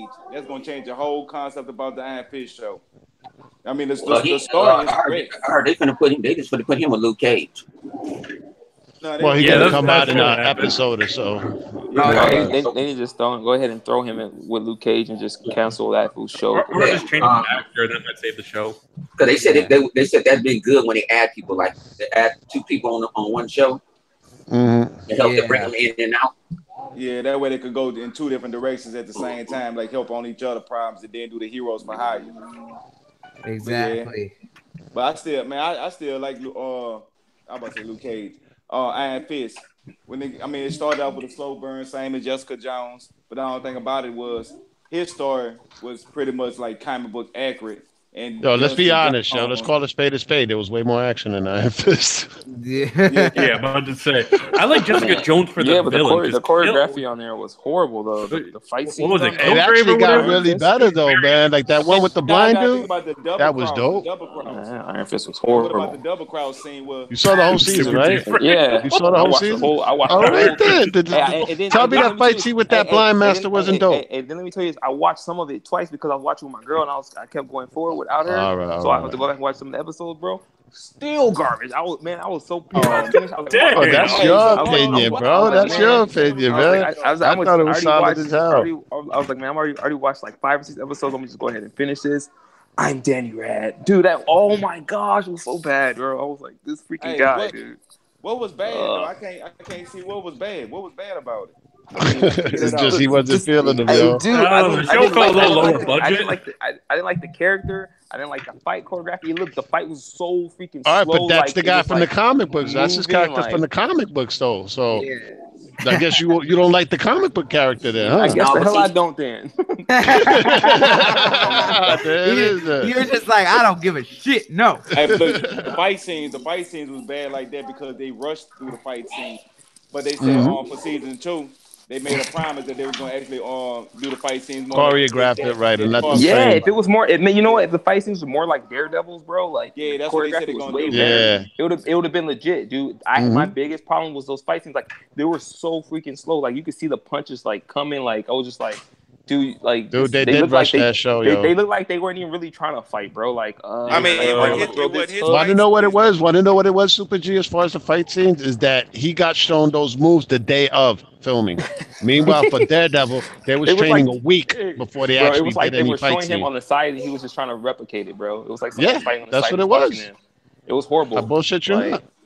And that's my biggest problem with it. It could have been better had that not been an issue. Exactly. But like, it's a shame whenever his fight scenes were that way, but the Asian girl or whatever, I can't think of her name. Colleen Wing. Her stuff was way better, bro. She was more interesting than he was. Yes.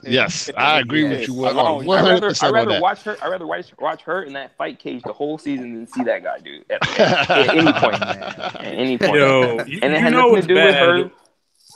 Go ahead. Yeah. I was about to say, you know what's bad when they roast Iron Fist the whole time during the Defenders fucking special? Oh man, I ain't like the Defenders. Yeah, and I thought Iron Fist had the best fight scene in the entire Defender series, yo. That stuff in the building, Man, he don't get me wrong. When he finally office. like activated the Iron Fist, it was pretty cool. Like when he blew down that door and whatnot, like that stuff was cool, dude. But it was just so much. Like, you know what they should have did? His season should have been the shortest one. It should have been like 5 episodes, bro, and got the hell out of there. Like, you want to know what my suggestion is, Super G? Just say fuck what? Iron Fist 2 and just make a Moon Knight show. Let's go. Oh yeah, I wish. I wish. All right. Last up, we got the man himself, Mr. 100. What you got going on, brother, man? Oh man, we got DirectX tonight. We're gonna do it around 5, 6, and Pacific time. And what else? We got Xbox After Dark. I ain't released no footage because the shit got too real the other night. I couldn't release that footage. It was just funny. Hey man, we get a little heated in there, man. We get a little heated.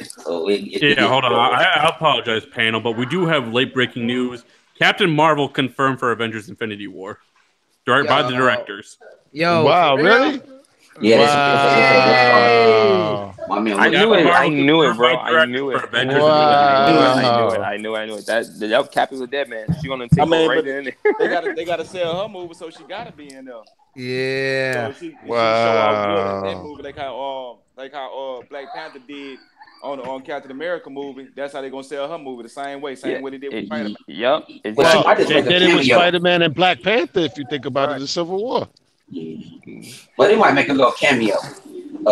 Yeah, she gonna come out and show her stuff, and everybody's gonna be like, "What the hell?" Like us, we in the know, so we're gonna know who it is. But a lot of people that do not know are gonna see her and be like, "Oh my gosh, like who is this chick?" So then when you finally see the trailer for her movie, they're gonna be like, "Oh, that's old girl from that one." They're gonna be all sold, bro, because of whatever she does in this movie. So she has to come in, make a splash, make an impact. Yo. I'm getting excited. What if she appears on Titan? Yo, bro. Yeah. Because they actually, I haven't watched it in a minute. I listened to some YouTubers talk about it. But what's the thing that come on ABC? They didn't talk about the scroll. Agent of Steel. They didn't talk about the scroll and hinted towards her too. Hey guys, also another news is they confirmed too that Heimdall is going to be returning back in Infinity War as well. No, yeah, I knew he was coming though. Yeah. That one, that was a given. You know what I'm saying? And Valkyrie's going to be there too. So I don't know where she at in the trailers. You know what I'm saying? There's a lot of things they're not showing in the trailer.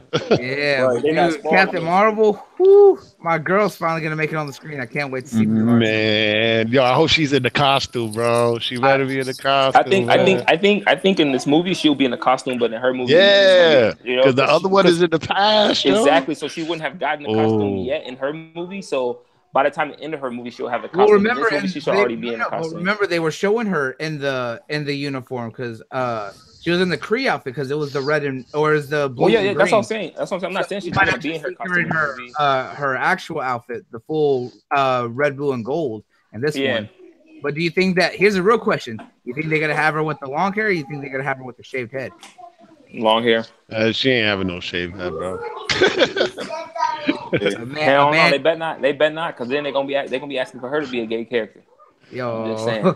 Probably. Just think about it. If she'll have the shaved head, aren't they filming Captain Marvel now? So what is she gonna wear? A wig? Well, remember that they finished filming months ago for Infinity War. So in a couple of months, come on, she's gonna grow out that long hair. Hey, they're gonna put extensions, bro. You know how to get down. Hey, yeah, man. Speaking of Captain Marvel, though. Yeah, speaking of Captain Marvel, some people are gonna be confused by the source of Captain Marvel. In an interview with E.T., which literally came out just this morning, they asked them, well, what strong female characters will appear in this movie? And the first one they said was, we're going to have many strong female characters, including Captain Marvel. And then he moved on to Scarlet Witch and Black Widow. But Captain Marvel was literally the first one they said. So we extending this podcast another 30 minutes or what? So it slipped? So what happened? It's like, wow. I mean, shit, we got guests here. Why not? Who cares? Hey, then, no, I'm just saying. What about Black Widow? How? What y'all think they're gonna do with that? Her movie. Black Widow's confirmed to have her own movie. Like that's double confirmed. Here's the real question though: is the movie actually going to be about her, or is it going to be a full movie about her hair? Because that hair is never staying the same. No, it really isn't. Oh my God, bro. It really isn't, though. She's Yeah, like but if you think about it, she's an undercover spy, see. yo. She takes on different forms, bro. Yeah. It'll be cool if it could be like her and Bucky, maybe, because we know he's gonna be the White Wolf, and like he's gonna probably be running that type of shit for T'Challa. No, I don't think she wants to share her movie with anybody. I'm sure. They're gonna It's gonna be her and Hawkeye. It's gonna be her and Hawkeye, bro. No Hawkeye. Please be Ronan to Hawkeye. I saw Hawkeye got a Hawkeye. He already got kids in a wife. You know what I mean? Man, why does everyone keep hating on the boy Hawkeye? I like they just ain't do him no justice. Out of every character they showed on screen, that's the least most cared about character on there. I mean, just think about it. As a matter of fact, as a matter of fact, you're right. Because if they kill him in the opening singing in Infinity War, everybody was like, "So, all right, right." Yeah, man. They done the boy Hawkeye like they didn't do him right at all. He probably they're gonna have Thanos like land on his family for people to care about this man. We over here talking about who's gonna die. It's probably gonna be Hawkeye, dog. We over here skipping over him. We like because we not even thinking he in the movie. It probably is him. Hang on, but my thing is, y'all saw. Remember, I went away and I was listening. That was talking about we saw Iron Man's like his suit ripped off. Could that be that part of that new armor that I remember watching the movie and it's infused? It's like tech, so he can cut it and it's like it don't. You know how he got to put it on, walk in it. It's like embedded. Yeah, like Extremis. I think could that be the Extremis armor that you're seeing? Wow. Hey, no, he's talking about it could be. What is it? Bleed technology? The bleeding edge. Bleeding edge. Yeah, that's what he's talking about. That's the bleeding edge. Yeah. But I think it is. But I think Thanos punched that off him though. It looked too much like Thanos put that right hand on him. Yep. And that's why they put that right hand on him. Yeah, man, that looked like. Hey, you seen him on the trailer when Thanos hit Iron Man? The way he fell. Yep, he smacked him to the ground, bro. Man, I love that fucking meme of like that's like Marvel punching DC in the face. Oh, that's wrong. But see, those the type of fight scenes I like when they look like that. How Captain America Civil War was, how the fight scenes was on that. I love fight scenes like that. That's what you know what I'm saying. Even, Iron Man got lucky. Bucky ain't have his vibranium armor. His vibranium arm, my bad. If he would have had that vibranium arm from Wakanda, he would have ripped that shit out his chest, yo. That reactor. Yep. Yeah, he would have got it. You know what? But I think which code was more raged. But you got to give credit. Iron Man was more raged. That was rage. He wouldn't even try to fight Cap, man. You got to give him credit. Oh, absolutely. Dude, Iron Man was doing that thing though, bro. Yeah, he was mad. Iron Man was doing that thing, bro. He held his arm. He held his arm, bro, against two beasts right there. Yep. And he was getting against two super soldiers. Let's just say that it wasn't one super soldier. Against two super soldiers. Yeah. I mean, because Winter Soldier's a nut, bro. But then you dealing with Cap too, bro. Yeah. And Winter Soldier ain't nothing nice, bro. When he was just throwing them cops up in the hallway when they went to his apartment, bro. Oh my god, dude. I was just like, this dude right here. And you know what's even crazier though is you gotta think too, especially this, is that that with Winter Soldier, man, you gotta think too that they were both throwing the vibranium shield back and forth. They're throwing Cap's shield and both beating on him. He's already strong, and he's even stronger because of that arm that they gave him. Like it's ridiculous. Mm-hmm. So that's what I'm saying. He was already powerful before. Imagine now with that new Wakandan tech. That Shuri arm, homie. That's what I'm saying, yo. That arm gonna be talking to her, dog. Hey, she probably gonna be controlling that arm. Mm-hmm. Infinity War. Yeah, you seen her already. Yeah. She was in the trailer. I think she. I think she was on the side. side. She was on the side freestyling too. Yeah. Hey man, you seen those videos of her? Those freestyling? Oh my god! Yeah. Want to know what characters should meet up? Shuri and Peter Parker. Yeah. Nah, man, I'm still. I want Shuri and Valkyrie to get together. I want those two. I want them to meet up and actually have a relationship, yo. That's what I'm talking about.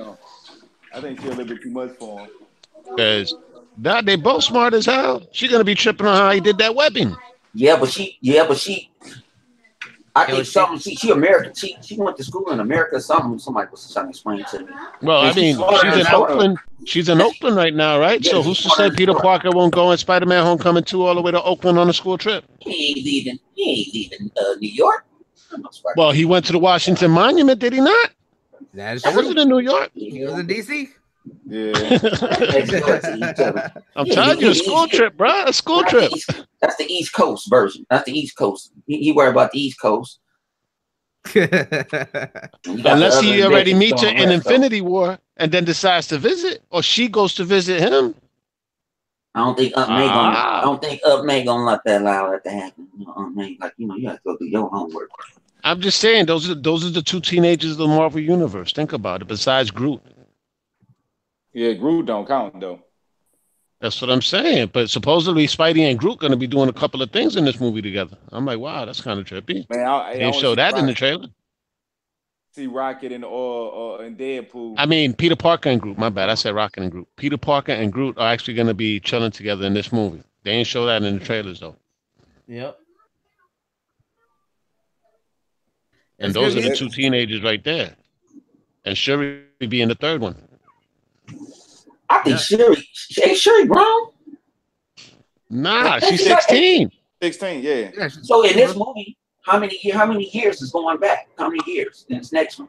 This should be right after the Black Panther movie. Like, so this will probably be a few months because you got like 2 weeks. I think it's 2 weeks after.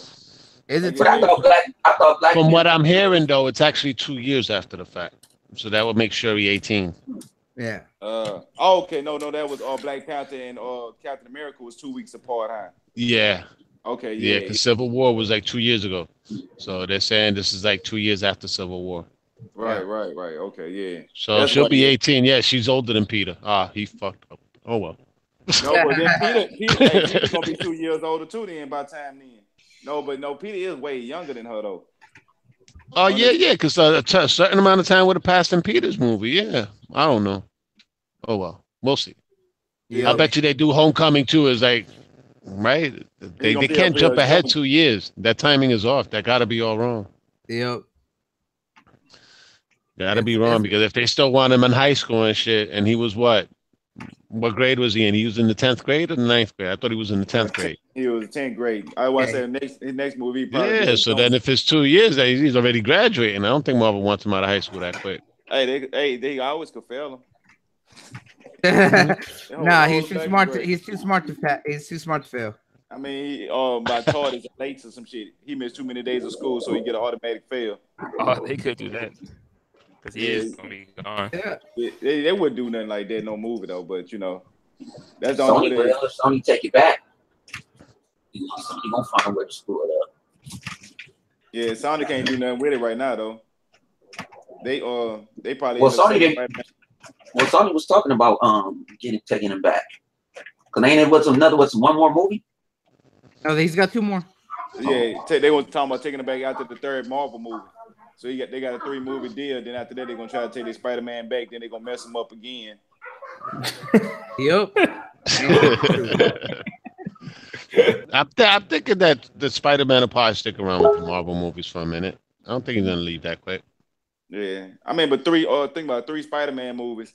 All right, they're gonna be at least 2 to 3 years apart. So by the time they get their hands back on it, it'll be down there 8 years.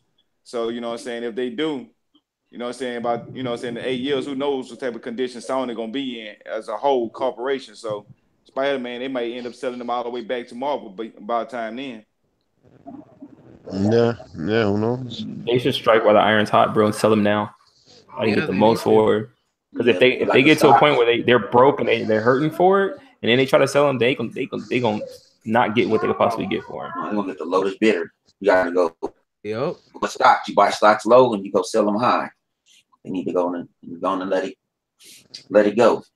Yep, that's the only way to do it. It's the only way to do it. Oh, and I bet which probably got the money. They ain't like Disney ain't got the money. Right. Yeah. Buying every damn thing else. Wow. Yeah, Marvel wanted it back, but for a while. That's my reason for saying sell it now too. Because while Spider-Man's at a high peak, bro, go ahead and sell him. Sell him. And it ain't hurting you. You make good money. Because Marvel been wanting him back for a while. Yeah, because that's what Kevin Feige said that they want to be the Marvel studio for a reason. He wants to get all their stuff back, all in house. Yeah, the only Incredible Hulk away. If they can get all the rights back to the Incredible Hulk, then they'll have everything. I mean, they're gonna buy out the whole Fox, so that's all the mutant universes coming back home. You know what I'm saying? Spider-Man. Don't tell me about that Fox deal may don't go through. I think they need the rights. They need the rights back to Namor. Yeah, I think some. It's taking too long, and I think it's messing it up. And then they said Comcast is making a bid, and all these other companies are trying to bid on it too at the same time. So I don't know, dude. The whole thing's pretty sketch. There's too much stuff that Disney doesn't do. Unless Disney needs to say, okay, let them stay MGM, and we'll take some of these characters like the Fantastic Four. We'll take some of these, but the Raw characters, y'all can have them. So y'all under our thing, but y'all can be Raw. Do what y'all want to do with it, because you can't have no dumb downs. No dumb down Daredevil. I mean, not Daredevil, but Deadpool. Deadpool. You can't have no dumb down. He is what it is. That's what makes him. He's something different. Oh no, they're gonna keep him exactly the way he is. The only thing that's getting changed up is the entire X-Men cast, bro. Hey, they just gonna take away the castle anytime they show a Deadpool movie or something like that. At the beginning of the show, you're just not gonna see the Disney castle appearance. The big Disney logo. That's the only thing they're gonna do with the rated Deadpool could still come out under Fox, man. What's the big deal? Yep. Yeah, because they what's called ain't they MGM?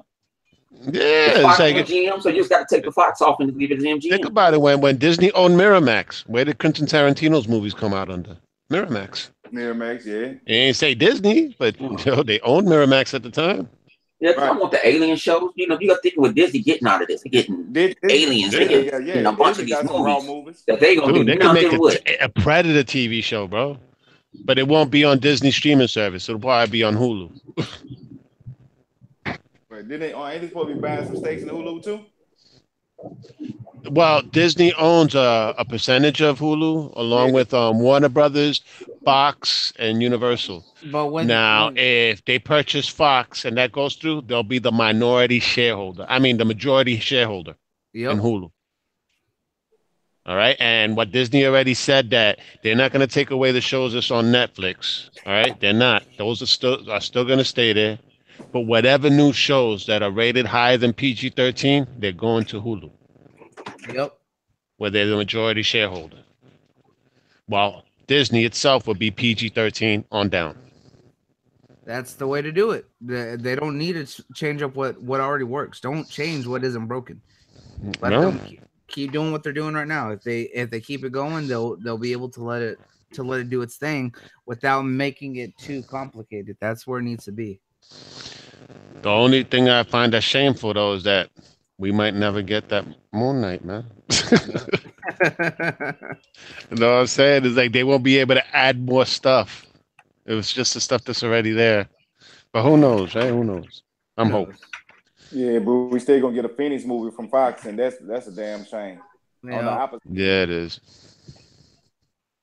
Yeah, shit is gonna be corny, man.